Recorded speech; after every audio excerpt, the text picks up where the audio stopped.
कांग्रेस सरकार ने धरना प्रदर्शन के लिए नया आदेश जारी किया है। इसका विरोध करते हुए भाजपा प्रदेश संगठन के निर्देश पर जिला भाजपा ने जेल भरो आंदोलन कर अपना विरोध जताया। तय कार्यक्रम के अनुसार एनसीसी मैदान में बड़ी संख्या में भाजपा कार्यकर्ता धरना देकर अपना विरोध जताया।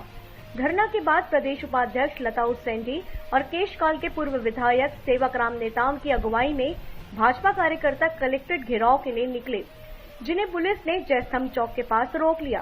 भाजपा कार्यकर्ता पुलिस को चकमा देकर आगे बढ़े, जिन्हें पुलिस ने मशक्कत कर रोका और गिरफ्तार कर बाजारपारा में बनाए अस्थायी जेल में रखा।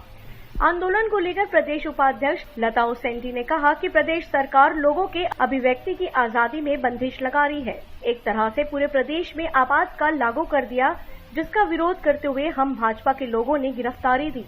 कोंडागांव से रामकुमार भारद्वाज की रिपोर्ट। हो या धार्मिक आयोजन हो, सामाजिक आयोजन हो, राजनीतिक आयोजन हो या कोई समिति संस्था हो, तो उनके से बहुत सारी नियम शर्तों का डाला गया है और निश्चित तौर पे उन नियम शर्तों के आधार पे छत्तीसगढ़ की जनता को अगर आंदोलन करना है, धरना देना है, तो उसकी संख्या सीमित कर दी गई है। आप किस तरह का आप माइक उपयोग कर रहे हैं, कितना जगह घेर ले रहे हैं, बहुत सारी शर्तों का डाल दिया गया, जिससे लोगों को परेशानी हो रही है और आंदोलनकारियों को कुचलने का प्रयास कांग्रेस सरकार के द्वारा किया जा रहा है। इन नीतियों के आधार पे उसके विरोध में जेल भरो आंदोलन का आयोजन किया गया है पूरे प्रदेश में। हम आज कोंडागांव जिले में हम सब एकत्रित हैं। लगभग कितने कार्यकर्ताओं की आज गिरफ्तारी हो गई है?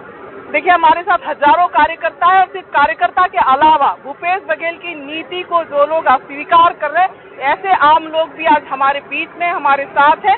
वो सारे लोग हमारे साथ चल रहे हैं। बीजेपी का अपनी मांगों को लेकर जेल भरो आंदोलन किया गया था, जो कि शांतिपूर्वक बाजारपारा में समाप्त हो गया है और इनके द्वारा भी गिरफ्तारी की जा रही है। लगभग 200 की इनकी संख्या थी, गिरफ्तारी जारी है।